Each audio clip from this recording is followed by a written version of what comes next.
Let's look at improper integrals type 2. In these questions, you're going to be asked to find an integral where at least one of the two limits of integration is infinity or negative infinity. And in your homework, questions 1 to 12 belong to this category. And we know how to start these. We talked about this last time. You find the limit as t tends to infinity in this case, from 3 to t of the same guy. So you basically replace the infinity with a t, and then you just, after you've got that answer, you make t go to infinity and see if what you get as an answer. If your answer is a number, we'll say it converges to whatever that number is. And if the answer is some kind of infinity or undefined, diverges. Right, so that's your two answers: converges, diverges. And for the ones that converge, you put in the number, and for the ones that diverge, you just type in the word diverges. So let's continue with this question then.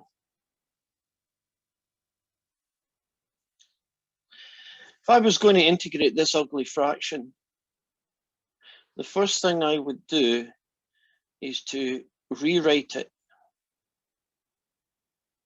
as a negative power. Now, there are two different approaches to doing this question. The one I'm not going to do, but does work and it will get you the right answer, is that you do a U sub. And the U sub is not very interesting, but it works. You do that U sub there. And if you want to do it that way, feel free to do that. I'm going to just take a shorter route. I'm going to use the linear shortcut method. Now, the linear shortcut method basically says you can integrate things that are linear the same way you would integrate them as if the thing was an x. So isn't this just a power rule? So what do you get? You get add 1 to the power, which is -1/2, divide by the new power, which gets you -2.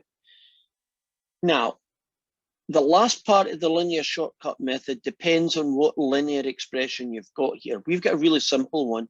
It's x minus 2. And in particular, you look at how many x's I've got. So this would be technically times 1, which doesn't matter. But see, if this was 4x, it'd be times 1/4.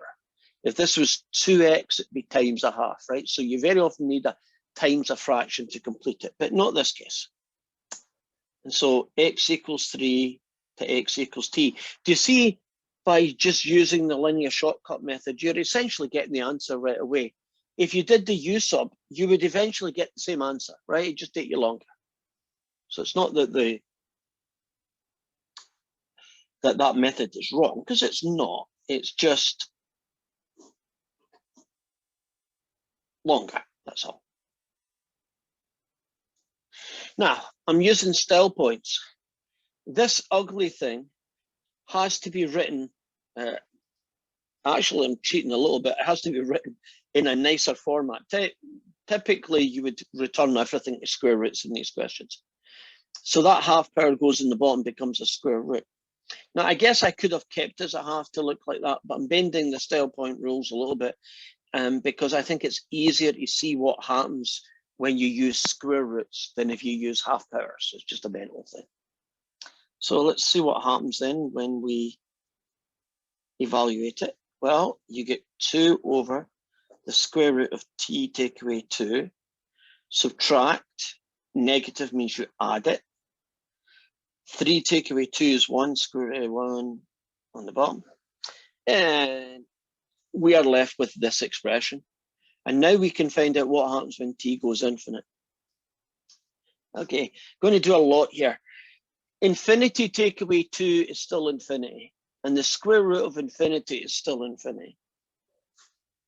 And this guy is 2. What number does -2 over infinity become? So essentially, what do you get out of that? 0. Right. So 0 add 2 is 2. So we can now answer this question. There's 2 circles typically in the homework. One says converges and the other says diverges. and then there's a box underneath it.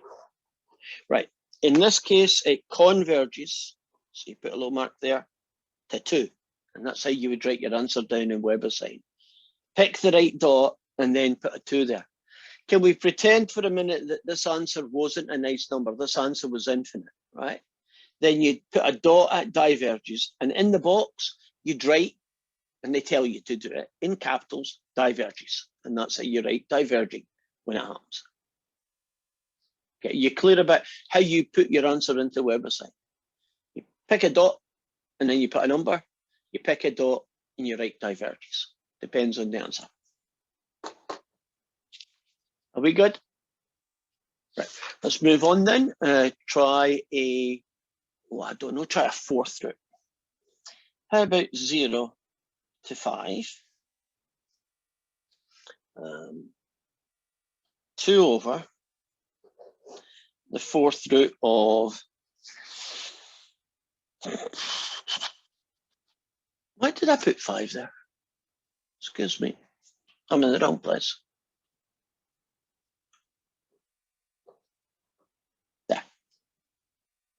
And we will put x plus 5 there. There was a 5, I just put it in the wrong place. So we're going to look at what this guy looks like. What's this fella like? Let's see if I can find a question that it's similar to. This is similar to question 2. Okay, so it's going to become the limit as t tends to infinity, 0 to t. This ugly mess here has to be converted into some fractional power. 2 over the 4th root of x plus 5 becomes 2 times x plus 5. What ugly power do I put up here? -1/4. You all agree? -1/4. Now, again, you could do this as a u sub. If you chose to do it as a u sub, the u sub would be x plus 5. But I'm going to use the linear shortcut method. So let's see what that gets us. To something to that, you add 1 to the power. Well, add 1 to that and you get +3/4. Divide by the new power is the same as what? Multiplying by 4/3. And then you're going to evaluate it at 0 and at t. So that's going to be the limit as t tends to infinity. Put that together, you get 8/3.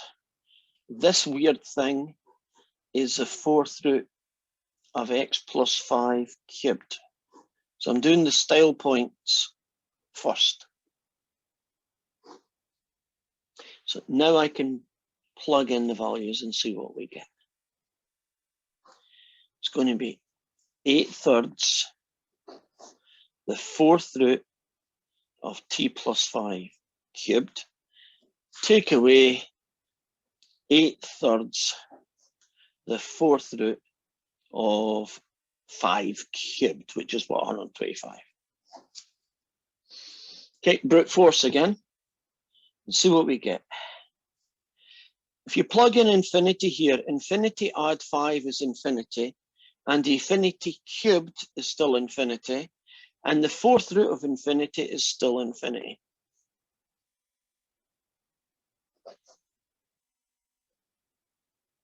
And isn't 8/3 times infinity infinity?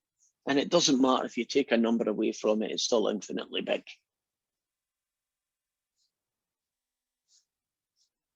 So in this question,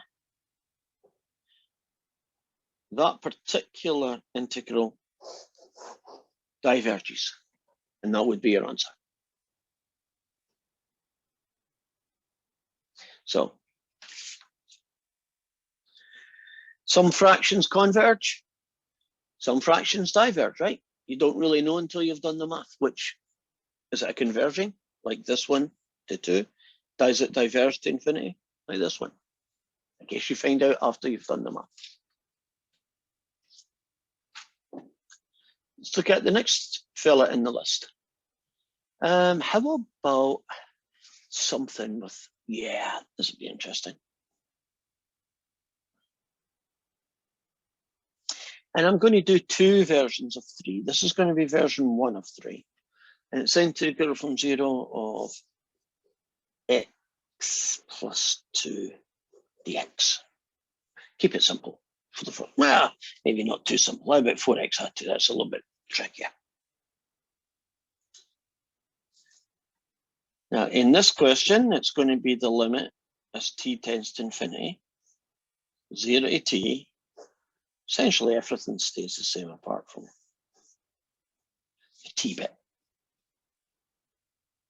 Right, I want to integrate 1 over 4x add 2. If I decided to do a u sub, I would use that one. But I want to speed things up, so I'm going to do the linear shortcut method. Right? And can you remember we did these when we did partial fractions as well? So what do I get? I get the limit as t tends to infinity. Well, 1 over 4x add 2 is the natural log of 4x add 2 times what fraction? 1/4. 1/4. And now you can do the evaluated at 0 and at t.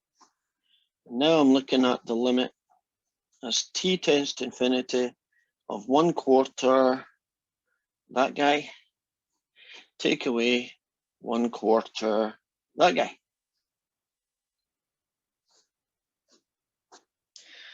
Okay, brute force is going to work again. If t is infinity, won't 4t plus 2 be infinite? Won't the log of infinity be infinite? Won't a quarter of infinity be infinity? Can I just write a big fat infinity there and kind of do that on my head? Are you okay with that? That if you plug infinity for t, this whole thing is still infinitely large. Take away this guy. Well, that makes it infinity, so it still diverges.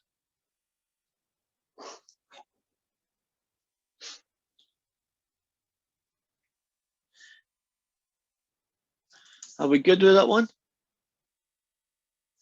Now, I said I'd do two versions of this one.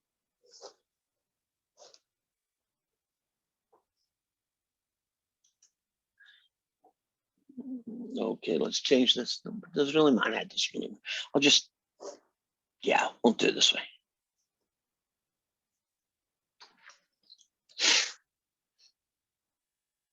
Now, do you notice I've put a minus infinity instead of a plus? Right, that's the first time I've done that. We're going to adapt the technique.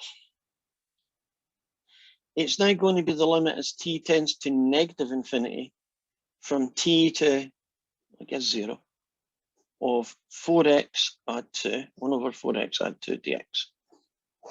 Does that kind of look logical to you that that's what you would do if it was a minus infinity and not a plus infinity? That seems sensible, right? And it is, I think, at least it is. Now, isn't the math going to look almost the same? Right? It's still going to get the same kind of integrals. So I'm going to just pretend that this is obvious and just write down what we got.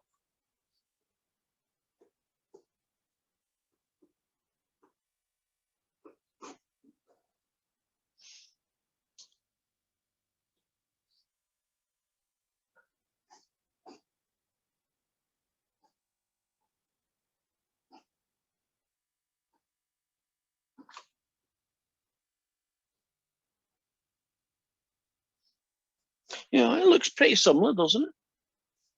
Not quite the same. Things kind of swap places, but that's okay. All right, let's make t go infinite. 4 lots of, oops. Would you agree 4 lots of negative infinity are negative infinity? And adding 2, it's still negative infinity. Technically, this would be one of those situations where I need the absolute value. Well, isn't the absolute value of negative infinity still infinite? And isn't the log of it? The bottom line is that that guy is infinitely big. And therefore, the answer diverges.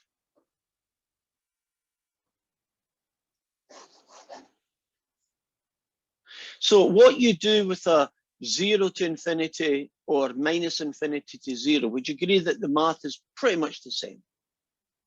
Right. Technique is pretty much the same. Any problems with that? Are we good?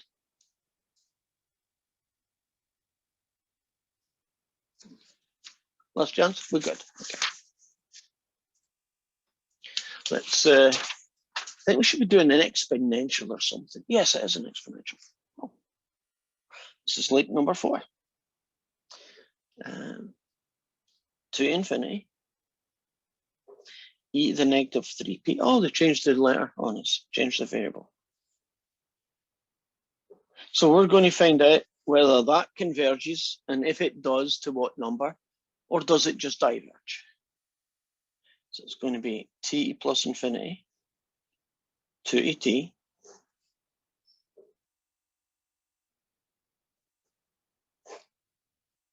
don't really change anything else, keep the variable p.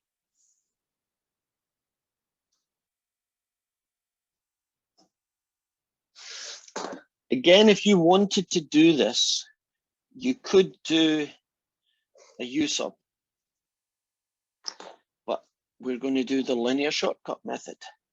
If you integrate e to the negative 3p, you get e to the negative 3p times what fraction this time?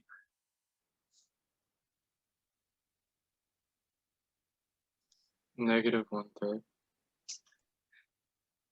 Isn't this linear shortcut method a good way of saving some time? So if you can handle it, do it. If you can't handle it, do the u sub and you'll get the same answer. So x equals 2 to x equals t. We then do the limit as t tends to infinity, and I get this fella. And this one is going to catch some of you out.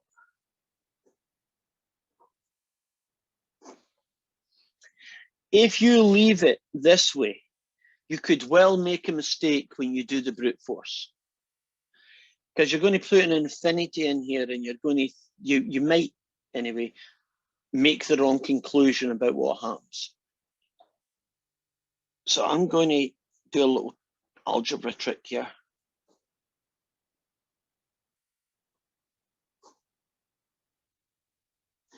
Aren't negative powers the same as a fraction where you put the guy in the bottom with a positive power? Now, when I write it this way, I think it's going to make more sense now when I put infinities in. Isn't e to the power of infinity infinity? Right, 2.7 to the power of infinity is infinite. 3 infinities is infinity, so that's going to be negative 1 over infinity. And that guy is going to be that guy. Wait a minute, isn't that 0? So that means it converges. So this thing here converges. And this is what it converges to. 1 over 3 times e to the power of 6.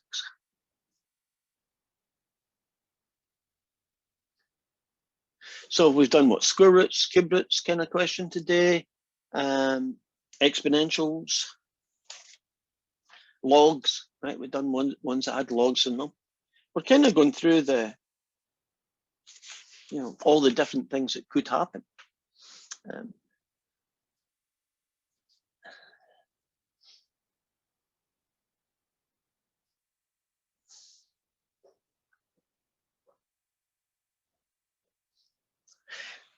I kind of like and don't like this question. What I like about it is that it's pretty much got everything awkward. The minus infinity instead of plus infinity, right? That's a bit awkward. It's got r where we're more used to x's. That's a bit awkward, right? And then lastly, the guy you're going to have to integrate is 4 to the power of something. In this case, 4 to the power of r. Right, that's a bit awkward. Right, it's kind of got everything awkward about it, which I kind of like. So what don't I like?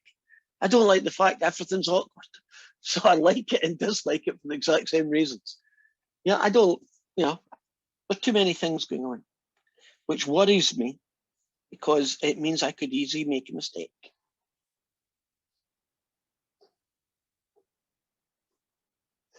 So as I go through this, we're going to do a quick double take. Does that look good? Didn't screw that up. Agreed? Okay, because I could have. That's the first place I probably could have done it. Now, oh, 4 to the power of x. Right, think of it for x's, right? 4 to the power of r, 4 to the power of n, and you're like 4 to the power of x. The integral of 4 to the power of x, I had to find my little list here. Way down at the bottom. Can you see a to the x? So if you want to integrate this guy, you get 4 to the r divided by an ugly number called the natural log of 4. So that's the antiderivative. Then you can evaluate it from r equals t to r equals 0. Okay, got by that hiccup, right? Looks good. Let's move on. It's now going to be the limit as t tends to negative infinity of plug in 0. 4 to the power of 0 over the natural log of 4. Take away 4 to the power of t over the natural log of 4. Okay, 4 to the 0 is 1. So I get that. Okay, here goes. 4 to the power of infinity. What would that get you? Anyone? Infinity. Yeah. Right, and dividing infinity by log 4, isn't that still infinite? So what do I get? Oh, I get a divergence.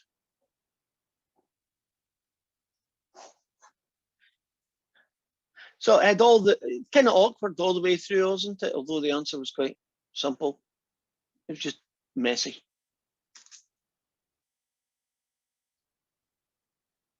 You all thought you would never go to see another integral that looked like that, didn't you? Because it was, well, I don't know, was it like 3 weeks ago or something even more? I think we only did one then as well. So I hope you've all got your own much neater version of this fella. And do you notice when you find something new, you add it to your list? It kind of, like an animal, it kind of grows older, right? It gets extra bits. So now we are still on these questions. And we're back to that guy, which is nice. And then we've got a square root in it. And we've got this fella. Now that's going to become the limit as t tends to positive infinity, the integral from 0 to t of this guy.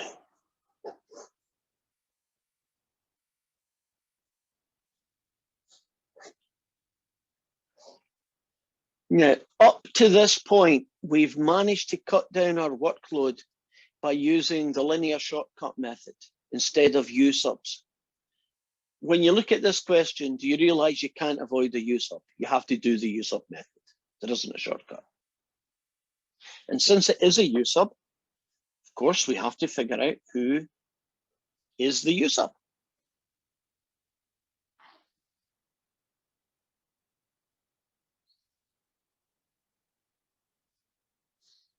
Anyone got a thought about what u sub would work? The 6 plus denominator. x cubed. Yeah, right. But only the bit inside the denominator, right? The square root bit, not the whole square root, just the bit inside it. Now, if you differentiate this with respect to x, you get 3x squared. And then you isolate the dx.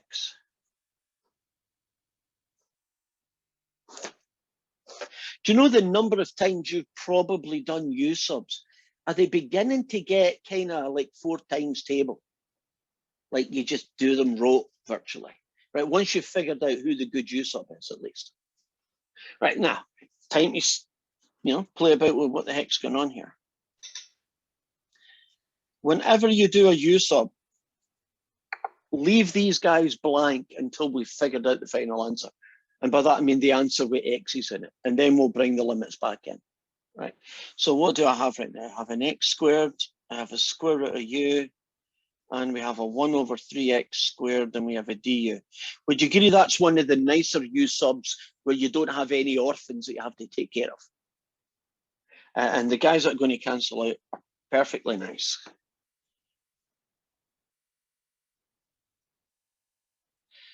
And I'm going to call that 1/3 that guy.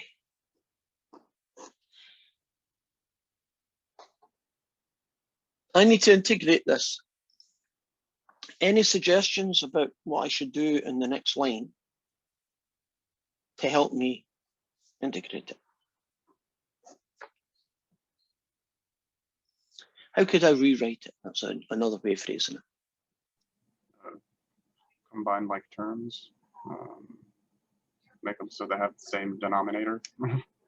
Oh, we don't need to go that road, although I can kind of see what you're thinking. I'm thinking something, if you want to integrate something and you want to use the power rule, don't you have to write it in a form that's going to let you use the power rule? 1/2. Oh what, yeah, I was overthinking it. yeah, you were trying to go. Yeah, you're trying to go a place you didn't need to go, right? You agree that's essentially Evan, right? You do this far. Now I can use the power rule, which add 1 to it. Divide by the new power is where that 2/3 comes from, right? So we've got this fella. And then always return back to the original. And while I'm at it, call it a square root. And at that point, I then plug in the limits of integration. Do you see, from here to here, we don't want them. We only want them once we've got x's. The reason why I don't want you to do that is, see if you put it in here or somewhere else, you might be tempted to stick it in instead of the u. And although that might seem like a good idea, you can sometimes come to the wrong conclusion because of it. So wait till you're back to the x's before you put the limits of integration in. So this is going to be the limit as t tends to infinity of 2/3 6 plus t cubed, take away 2/3 square root of 6. Right, I'm running short of room here. What's the final answer going to be for this question when you make t infinite? It's going to be So just- infinite. Yeah. Yeah. Infinite. So that's going to be diverges. After a while, don't you kind of know just looking what it's going to be? Different question. Suppose that was the guy. What would happen this time if t goes infinite?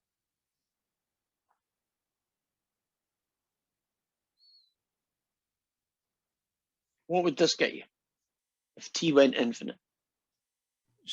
Negative 1/3. Yeah. Wouldn't you basically get that, which is 0?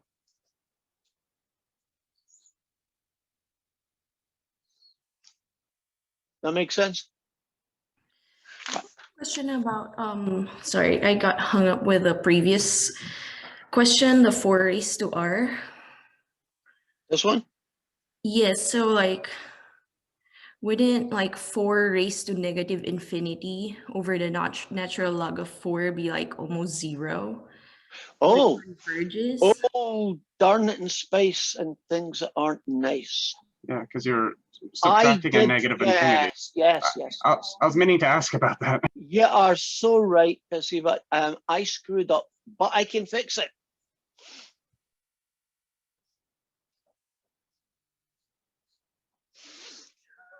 I've now changed the question to suit the answer rather than change the answer to suit the question. You're quite right. And didn't I tell you I would screw up? And I got all the way to wherever it was, the middle. And nobody said, hey, are you sure that minus gives you a 0 or whatever? Yeah, apologize about that. But you caught it, so that's a good sign. Right, this one,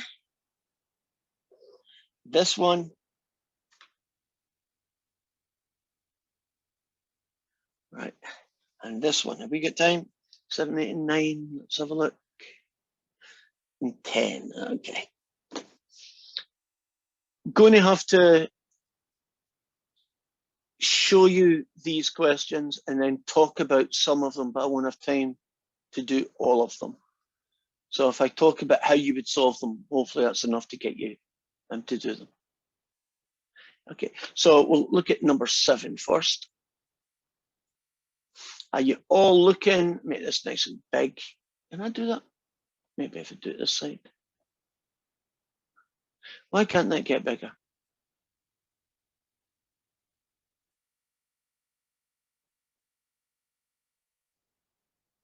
Okay. Yeah. You see a nice big version of question 7. Okay. All we're going to talk about here is how you would approach this question, right? We won't have time unless this is the one that we may end up doing, but we won't have time to do all of them. Right, so once I've talked through 7 to 10, you can tell me which one you really want to see done, because that's probably all we'll have time to do. Right, in question 7 then, you have a negative infinity to a plus infinity, right? So that's the first time you've seen that. There are 2 ways that that logically you could approach this, but strangely enough, only one of them works. The other one kind of works half the time and tells you the wrong answer the other half, so that's why we don't like it. 2 ways of doing it. I could say the limit as t tends to infinity, and then do an integral from minus t to t, right? That would get me the minus infinity plus. Sounds quite sensible, unfortunately doesn't work. So what you do to this question, question 7, is you do 2 different questions. You find the answer negative infinity to 0, and then a different question, you find the answer 0 to plus infinity, right? So you do them as 2 separate questions, right? And then you can, whatever the answer is, you decide convergent or divergent. Now, there's a second problem to question 7. Is it an integration by parts or a U-sum?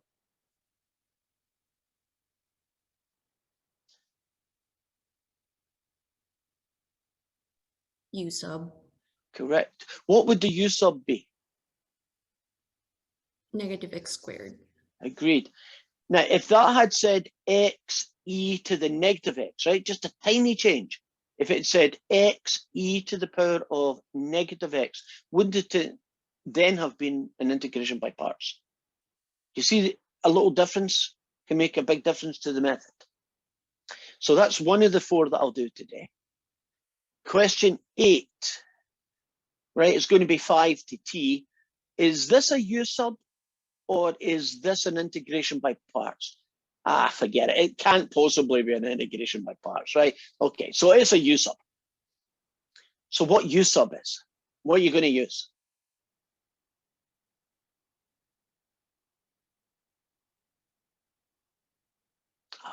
That's a puzzle. It's not obvious.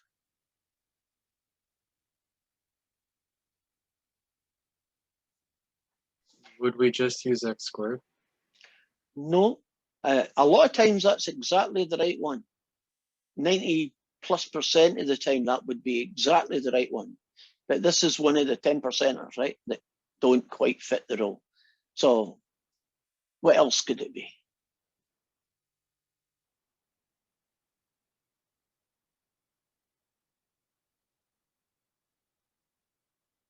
I'd rather somebody got it before I tell you.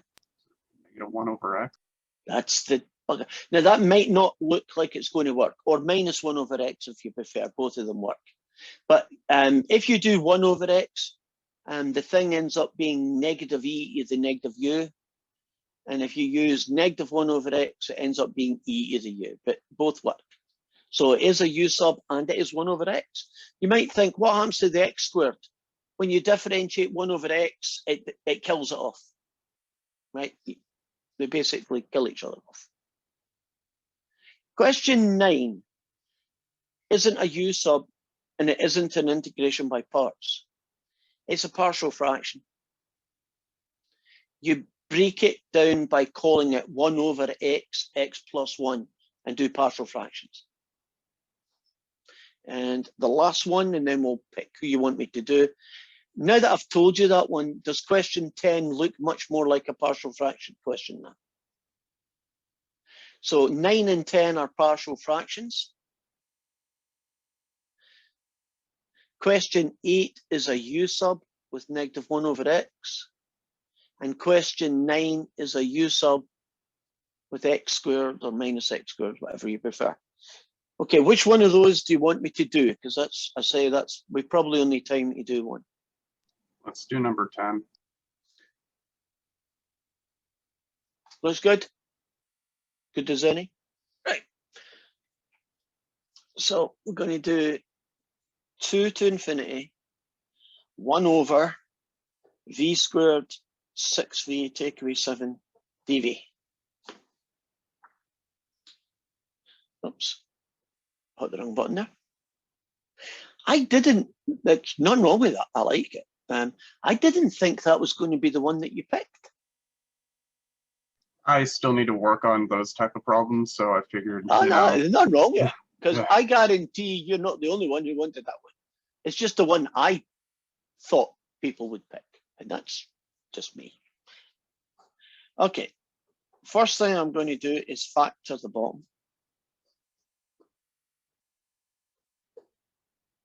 Because if you're going to be a partial fraction, don't you need some fractions? Right? Now, let's just worry about the partial fraction thing and then take care of the t tending infinity later. Won't this guy be called a over v plus 7 plus b over v minus 1?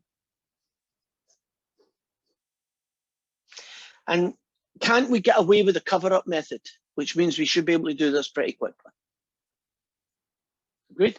So I want to know the a.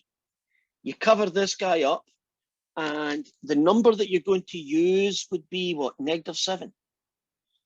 And if you plug in negative 7 here, you get the answer negative 1/8. Now I want the v minus 1, cover up the v minus 1. The guy that we're going to use is 1. Well, plug 1 into what's left and you get plus 1/8.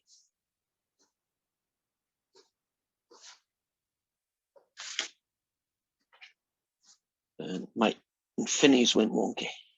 Right, now this fella here, I'm going to convert into the limit as t tends to infinity, the integral from 2 to t of 1/8 this guy plus 1/8 that guy, dv. Okay, so we've turned the original into 2 separate fractions, right, called partial fractions.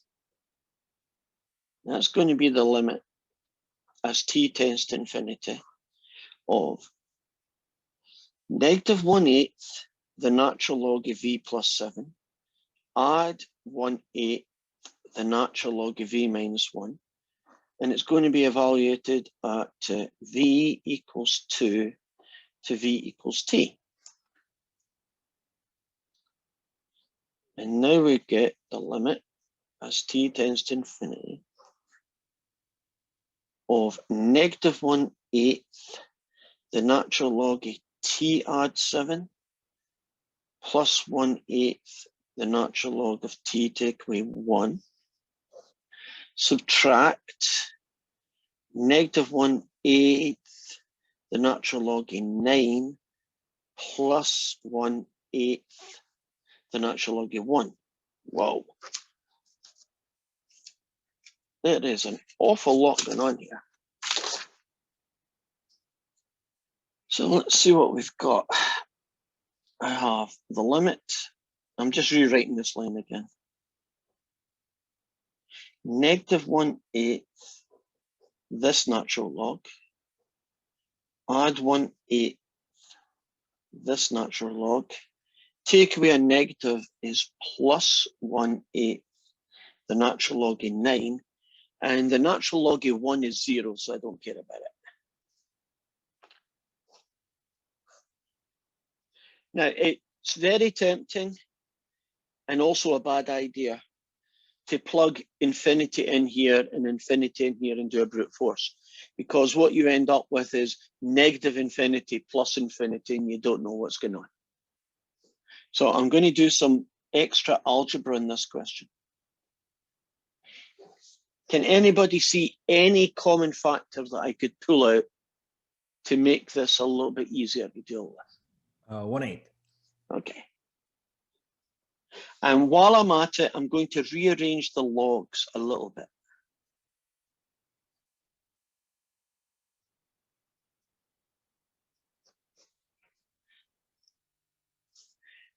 Do you notice it was a negative and then a plus, and I've just switched places. I put the plus here and the negative there.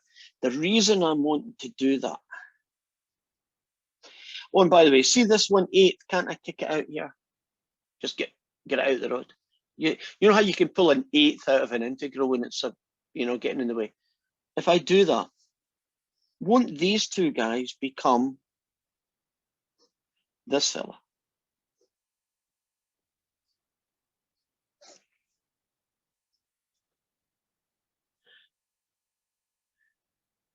Now, I know what that guy is. I know the whole answer is going to get multiplied by an 1/8. All I'm left with is, what is this going to be when t goes infinite? Any suggestions about what this is going to have as an answer when t goes infinite? 0? Yes, hesitant, but good. Why? Well, I just like to do the method where I divide the top and the bottom by, or I guess multiply it by 1/t.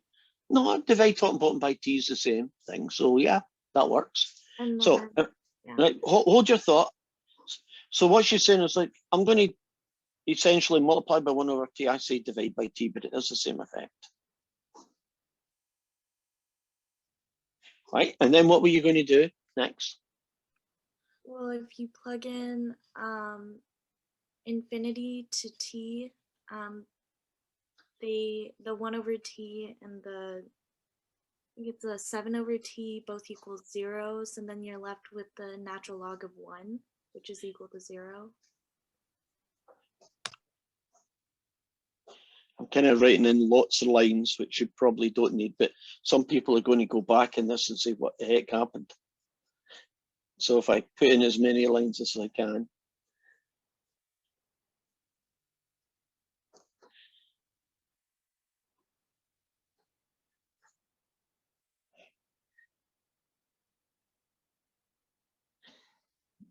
That is a sneaky question, isn't it?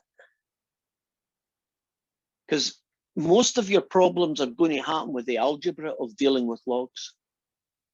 How you play with them, how to mix them, how to figure them out. But a very good choice. Was that you, Jessica, that did that one? Yeah. Right, you deserve a brownie point. So I'm giving you a virtual brownie point. You know you can't cash them in for anything, but they're good things to collect. When you were younger, did you ever get stars, like gold stars and things? Am I showing my age? Did any of you ever get gold stars when you were really young? I got a gold star. Yeah, like Right. kindergarten. Kindergarten. After kindergarten, are you too grown up for gold stars? According to my school, yeah. Right, well, we are going to finish here, but you can all say hi. While you're doing that, I'll tell you a true story about one of my many nieces. If you'd got me as an on-ground professor, I would grade your tests and your homework and all sorts of things, and you'd get, your score back and little lines saying this was wrong, and I would write down in the gaps, this is what you needed to do, the good old-fashioned way of doing things, which don't really lend themselves. And so I was doing a test, and I was, doing the grades, and I conned my niece. She was about 8 or 9 or something, quite young.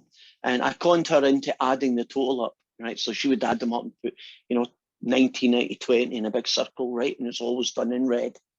And the story is getting somewhere. And so anyway, when she'd finished, she gave me them back.